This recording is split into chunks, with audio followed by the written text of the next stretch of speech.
I'm a 24-year-old woman preparing to tie the knot soon. I have several older siblings. My sister Mandy, age 33, my brother Joe, 35, and my twin brothers Kyle and Kurt, both 31. They're all married, and when they had their weddings, I was still a teenager. Each of them chose to have child-free ceremonies, which meant I was left out of every single one. Here's the full story. Mandy was the first to wed, opting for a no-kids policy. Following her lead, Joe, Kyle, and Kurt made the same choice for their weddings. When Joe got married, I was just 10. I can understand why they might not want a 10-year-old at their event, but it stung. I adored his bride and was heartbroken to miss their big day. By the time Kyle and Kurt tied the knot, I was 12. Again, I get why a 12-year-old might not be ideal, but I was always well-behaved, and they were my brothers. Mandy's wedding came when I was 15. Initially, she was open to including kids, but the family persuaded her to set a 16-and-up rule for a classier event. I pleaded for an exception since I was nearly 16, but she firmly declined, saying it wouldn't be fair to make exceptions for others if she let me come. Upset, I argued it wasn't fair to exclude me from every sibling's wedding. My parents didn't take kindly to my outburst and grounded me. When Kurt's wedding rolled around, I was 17. Knowing it would be another child-free event, I didn't bother protesting. I sent a brief congrats text and kept to myself. My parents were annoyed that I didn't show more enthusiasm, but I spent the day with my fiancé, Jake, in my room. Now, as I plan my own wedding, I've chosen not to invite my siblings. Being left out of their milestones hurt, and I want them to feel that exclusion now. When they noticed they weren't invited, they confronted me. I was blunt. You didn't want me at your weddings, so I don't want you at mine. I shared how much their exclusions pained me. They defended themselves, claiming alcohol at their receptions made it unsuitable for kids. I countered that I only cared about the ceremony, not the party. My mom then lashed out, saying she always envisioned all her kids together on such a day. The irony wasn't lost on me, but I held firm, feeling justified. Before I update the situation, here's what others thought based on feedback I received. Most people agreed I wasn't wrong. They found my siblings' decision to exclude me harsh and unnecessary. The alcohol excuse seemed flimsy. Keeping kids away from drinks at family events isn't hard. While some noted that child-free weddings can make sense due to disruptions or costs, excluding a sibling felt extreme. I wasn't just any kid. I was their sister. Missing those key family moments created a painful distance between us. Commenters suggested I firmly state my stance to my mom and disengage if she pushes back. They pointed out that if she wanted family unity, she could have ensured I was included in my siblings' weddings, but didn't. One person likened my mom's current guilt-tripping to her grounding me for being upset back then, suggesting I was now grounding her by excluding her from pre-wedding events like dress shopping. The alcohol excuse was further questioned. Why did the age limit always just exclude me? At 15, I was under the 16 cutoff. At 17, I was still too young, despite the legal drinking age being 18. This suggested intentional exclusion rather than concern for my safety. People advised me to tell my mom that if she wants a family gathering, she should plan and fund it herself. Her failure to support me back then and punishing me for my feelings was a major misstep. My siblings' exclusionary actions warranted consequences, like missing my wedding. Amid the drama, I received congratulations and encouragement, reinforcing my choice to prioritize my feelings on my big day. Here's the update. The day after sharing my story, I confronted my family. I said I'd only invite them if they fully explained their actions. After awkward silence and hesitant glances, they revealed a shocking truth. I'm actually their cousin, raised by my uncle, my father's brother, after my biological father died. They don't know who my mother is. Because I was young and needed care, my siblings never saw me as a true sibling, which led to their distance. Some even admitted to resenting me at times. My parents expressed guilt for keeping this secret. Stunned, I left. Jake and I decided to elope, realizing a big wedding wasn't what we wanted. We had an intimate ceremony with close friends, saving the money for a dream trip. My parents were upset about the small celebration, but I didn't care. It was our day. Some criticized our choice as immature, but learning I'm a cousin doesn't excuse my family's actions. They excluded me from their weddings, yet demanded to attend mine, which is hypocritical. My parents' secrecy about my origins and my mom's outbursts about wanting all her kids together reveal their selfishness. They seemed more interested in a party than my feelings. I'm considering limiting contact with them, as the revelation about my uncle being my father has shattered my sense of identity. It's painful to now dig for answers about my past, made harder by their choice to hide it as a shameful secret. This situation is tough. My mom wanted family unity for my wedding but didn't fight for me to be included in my siblings. The cousin revelation doesn't justify their treatment. Choosing to celebrate with supportive friends and family feels like the right response to years of my parents' and siblings' behavior. It's not stated outright, but I likely felt less valued than my siblings. My parents may have seen raising me as a charitable act, implying I owe them gratitude, but I don't owe them more than my siblings do. Their emotional favoritism is clear, and their secrecy about my origins created unnecessary alienation. Now, on to another family issue.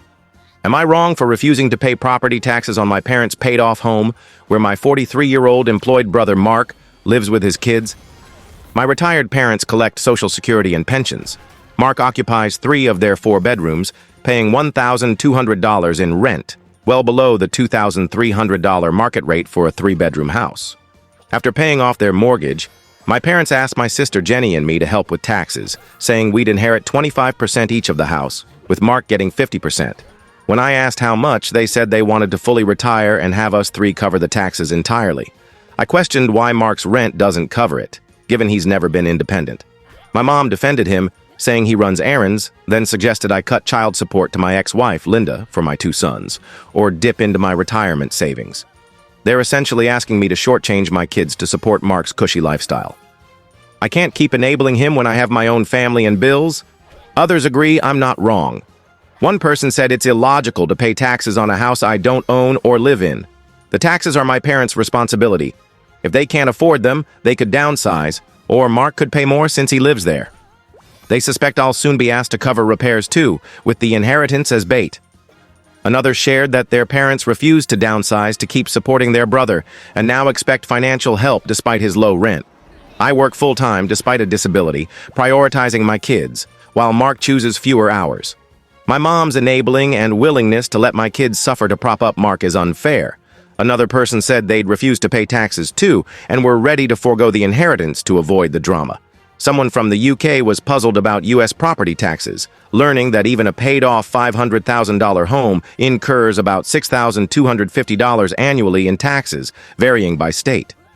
In another messy situation, am I wrong for giving a bounty hunter my brother's whereabouts after he used my address falsely for bail bonds and skipped court? My 35-year-old brother has a long history of jail time. After his latest arrest, he posted bail. One evening, a man in a bulletproof vest knocked on my door, asking for him. I clarified he doesn't live with me.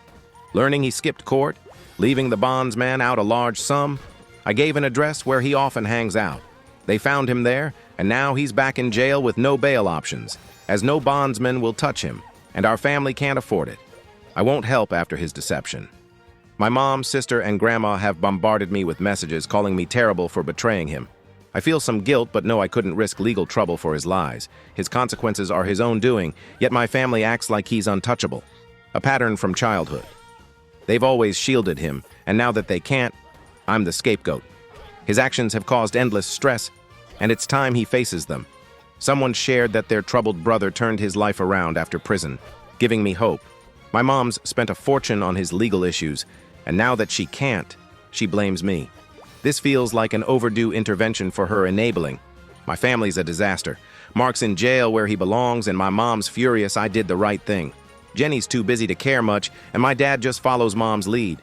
Linda, my ex-wife, was livid about mom's suggestion to cut child support, tearing into me. I'm stepping back from my family's drama to focus on my kids and well-being. Maybe one day they'll see my side, but for now, I'm prioritizing my happiness. Reflecting on my past, there were hints something was off. Odd comments, tense silences, and my siblings' distance. At 8, I found a photo album with pictures of my parents and a man resembling my dad. When I asked, Mom snatched it away, scolding me. That man was likely my real father. Their honesty could have helped me understand my siblings' coldness.